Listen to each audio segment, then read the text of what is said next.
Ladies and gentlemen, welcome back to another video. And today I'm flying to a new country. I'm actually flying to a completely new continent, somewhere I've never been before, somewhere I thought that I would never go before, but here we are. Right now we are actually in New York's JFK airport, and I figured this would be the best time to do my Q&A video, because a lot of you, I put out a Q&A the other day.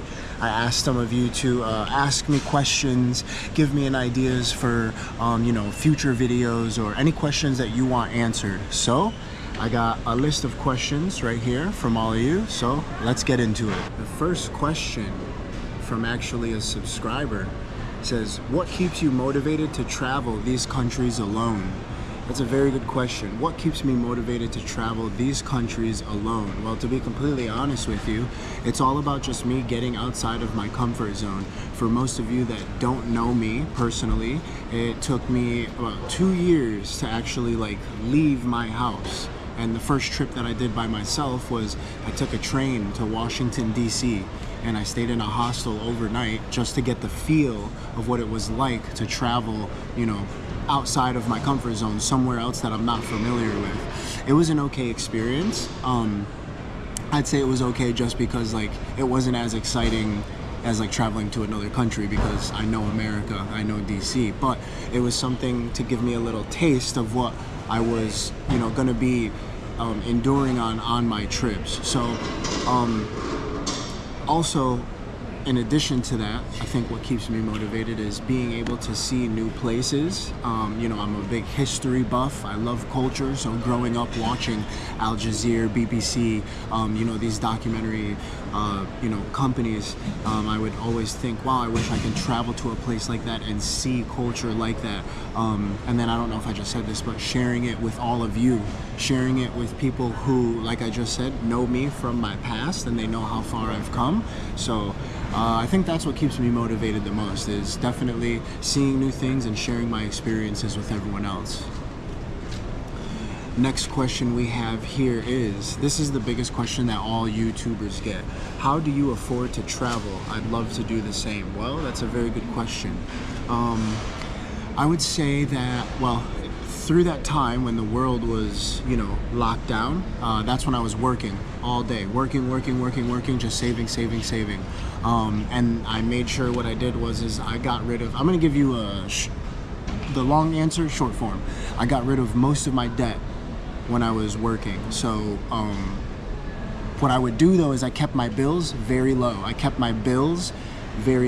then what I would do is I would pay most of my checks to my debt. So then, yeah, I would be scraping the bottom of the barrel for maybe the next week and a half, but it was worth it in the end because I hate debt and it stresses me out. So honestly, just savings. And now I just started making a little bit of money off of YouTube. I think in January, February, March, April, I think in May is March is when I think I got my first check, and it was only $143. So if you guys can imagine, sometimes YouTube is not always that profitable, but sometimes it is. Next question. Are you going to go ahead with Pojo merchandise? This is from one of my subscribers, definitely from the Jamaica series. I came out, well, I didn't come out, but I had this saying for a while. It was you can manage. So I think a lot of the Jamaicans enjoyed that and wanted to see some of that, or that slogan on, I don't know, merchandise or something like that. But I think if I had someone to design a cool logo for me or something, then yeah, I would come out with merchandise. But I honestly have no idea where to go, as far as in that direction. I don't know how to operate that field. So if anyone has any tips or can put me on with anyone, drop down in the comments and please fill me in. All right, big question. This is another good question. Did you really think that Batiman was a term of endearment? Guys, come on. If you can't see the sarcasm in that clip, then I don't know what to tell you, because it was complete sarcasm. I grew up with Jamaicans my whole life, so I mean, of course I knew what it meant. But again, I'm not Jamaican. I'm not native, to Jamaica. It's not my country. So, someone saying that to me holds absolutely no weight. I paid it, no mind. It's no big deal. A lot of people in the comments wanted me to, speak up, but it's not my country. It's not my thing. So, next question. Are you coming to Barbados in the future? Yeah, I will definitely be coming to Barbados in the future. Right now, I just needed to take a break from the Caribbean because I've been in the Caribbean for the past like 6 months. So, not saying anything bad. I enjoyed all my time. I have fun at the beaches. You guys see, I have fun at the waterfalls. I just needed a change of scenery. I'm a person who can get bored with the same thing for a long time. So, you know, I just needed a change of scenery, but I'll definitely be back in the Caribbean. Barbados and actually Grenada are gonna be my next like stops. Not after this, but in the Caribbean. How do you, this is another one, how do you get signal for other countries? So I'm assuming, how do you get signal on your phone? So on this main phone right here, I have an international plan. So I have 5 gigabytes free data through T-Mobile, but after the 5 gigs is gone, it goes to like 536 like MBS, whatever that is, something like that. And then what I do is I carry a second phone with me, and I just get a SIM card for that country. So you can see I have SIM card here, Vietnam, Philippines, Thailand. I keep all my SIM cards in here along with my original. And as soon as they put the SIM card in, for most places, the phone just turns right on. So you're good to go. And I usually get one that has like 5G or like the fastest internet.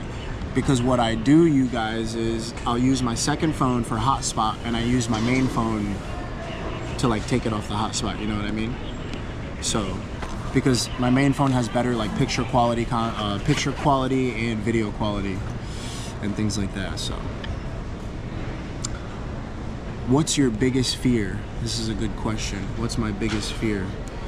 Well, I have a fear of failure, and I know that sounds so cliche. Everyone has a fear of failure or something like this, but actually my fear of failure is so big that it's actually crippling. It's like debilitating. Like whenever I think about failure or I do fail, I go into like a deep spiral and just go all the way down. So that's one of my biggest fears. And even though we can only mitigate so much in our life, you know, I can't completely take away the aspect of failure, because you have to fail to succeed.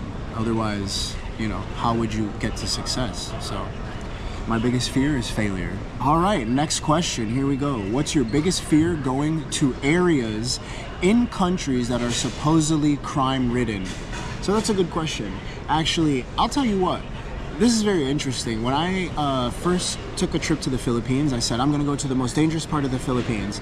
And I did, I went to Tondo, but I didn't feel any danger. And I know that because in my heart of hearts and all possibilities, I know that things can go wrong anywhere in the world. And I know that I'm liable of being a victim of said things going wrong.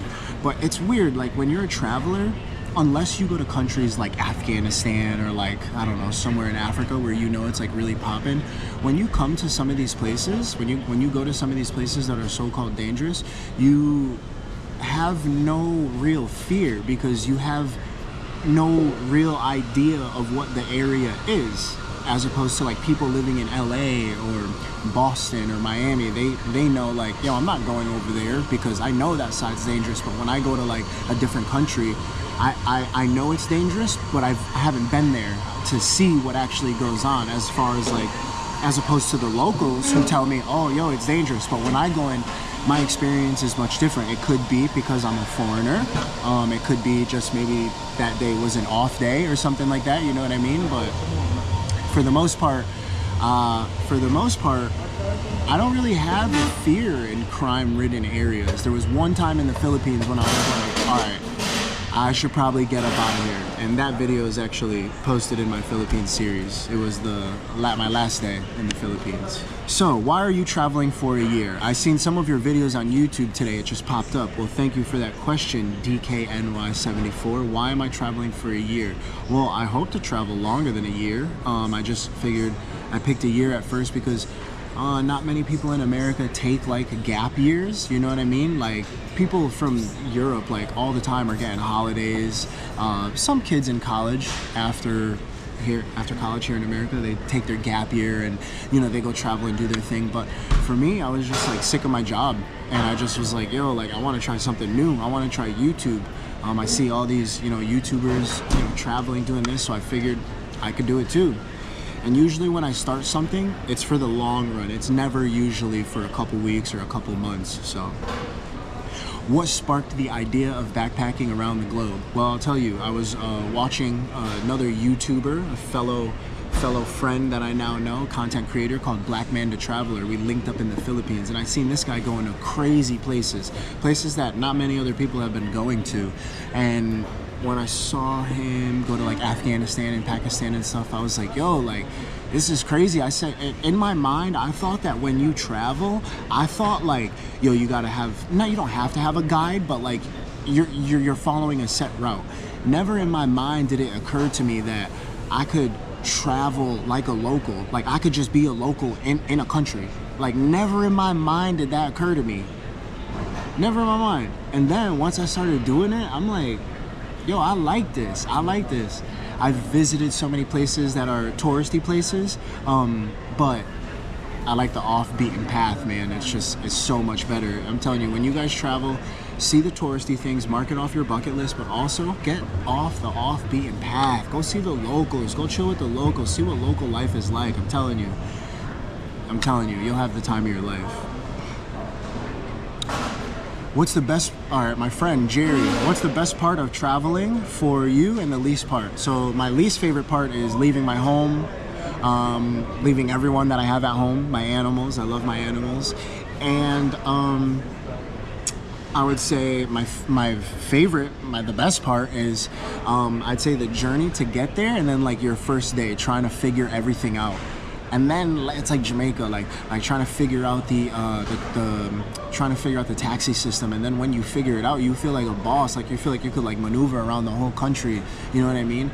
Seeing different architecture, trying different foods, seeing pieces of history that were there for so long. Like, you know, when I went to Spain, I saw things that were there from, you know, medieval days. Like, so I think my favorite part is most definitely seeing everything that other countries have to offer, especially in the history aspect. History and food is definitely my favorite. Places visited and thought don't need to come back. In fact, I might not ever go again. That place for me would definitely be India. India was a good time, but it was absolutely crazy, dude. It was a culture shock, and to be honest with you, I really didn't enjoy the food that much. The food really wasn't like the best, and I know it's so funny because I hear a lot of people say, I love Indian food. Indian food is my favorite cuisine, which, yo, to each his own, but for me, just too many spices. And for me, when I go to a country, the food is the most important thing. If the food ain't jiving, Pojo gotta keep on going. I'm gonna be honest with you. So I think for that aspect, I think it would be India. No disrespect to the Indians, they were nice people, but it's mainly just the food. All right, where do you shop? Where do you shop for your tickets? So I usually go to Skyscanner, and what I do on Skyscanner is, I'm not even kidding you guys, I click cheapest option, and I don't care. I'll do a 7-hour layover. Like right now I'm on a 7-hour layover, but anything longer than 7 hours, if I'm not in America, I'm not doing it. Like, that's just crazy. So I go to Skyscanner, and I always pick the cheapest ticket, cheapest option, and usually that has a longer layover, longer travel time. So keep that in mind. Let's move on to the next questions. Exercise routine. People are asking me what my exercise routine is when I'm traveling. Honestly, I have no routine, to be completely honest with you. I walk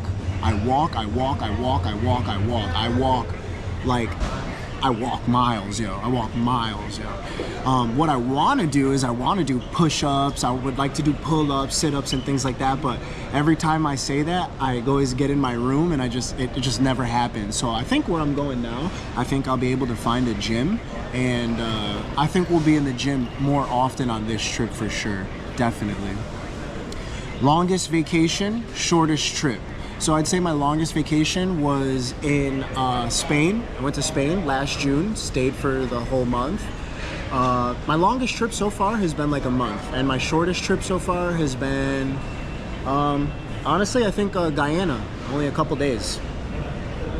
Have you ever been in danger? So I would say I would say I don't think I've personally been in danger, besides maybe one time in the Philippines, and I don't even think that I was in danger then. I think just the kid was just joking around. I was walking down a dark alleyway, which you should never do in another country, and a kid had like a beer bottle like this, and he was getting ready to throw it at me, but the people I was surrounded by was like, no, don't do that, he's a YouTuber. So I wouldn't say like major danger, but little bit danger, yeah, probably. Do you have a favorite country that you've visited so far? I will say, yeah, my favorite country that I visited so far is Vietnam.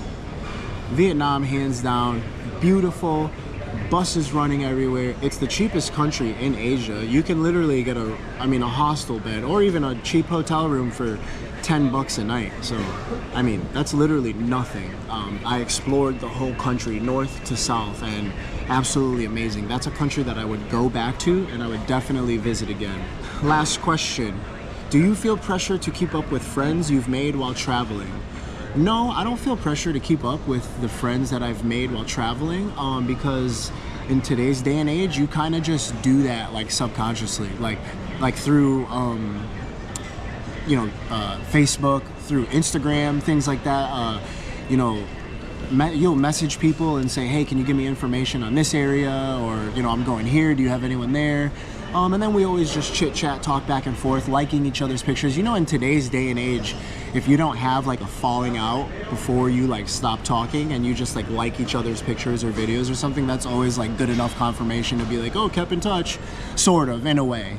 But no, I don't feel any pressure to necessarily keep up or keep in contact with these people, but we do. Everyone I come in contact with, I exchange social media. I have friends from all over the world now. I can literally go like anywhere and have a place to stay, which is the best thing about traveling, in addition to eating all different type of foods if you've never had an extensive type of palate before.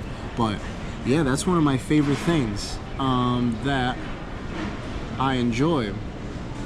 That's one of my favorite things that I enjoy. That's one of my favorite things that I enjoy. We actually have one more question. I thought this would be a good one to finish it off. Which Caribbean country accent was difficult for you? So, they say Trinis sing, and Jamaicans, I don't know, they speak rough. I've only spoke to Jamaicans, Trinis, and people from Guyana.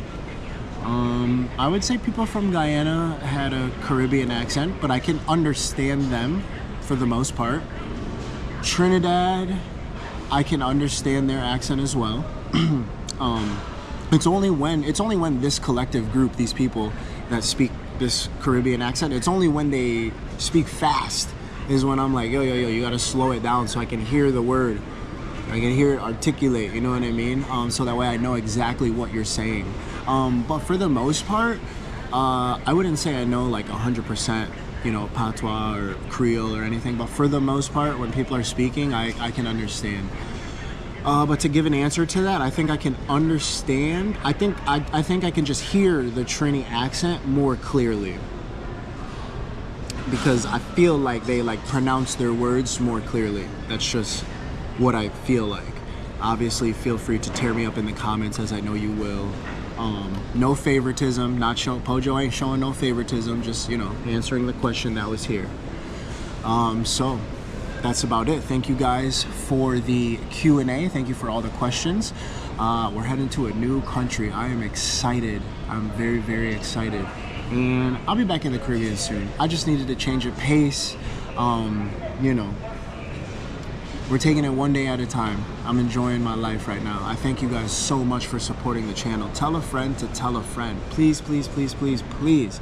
If you guys have any suggestions you want me to go, if you guys have any suggestions of places you want me to go, anything you want me to see, just drop it down in the comment. If you have any collabs, just drop down in the comment and let's talk, and maybe we could work. I hope to maybe keep continuing on traveling for another year, so we'll see how this goes. Thank you very much. You guys don't understand how much this means to me. I'm about to hit 17,000 subscribers. I think definitely I'll do that on this trip, maybe even 18,000. And again, thank you so much, you guys. You have no idea what this means to me. I appreciate it so much. I'll catch you guys on the next one.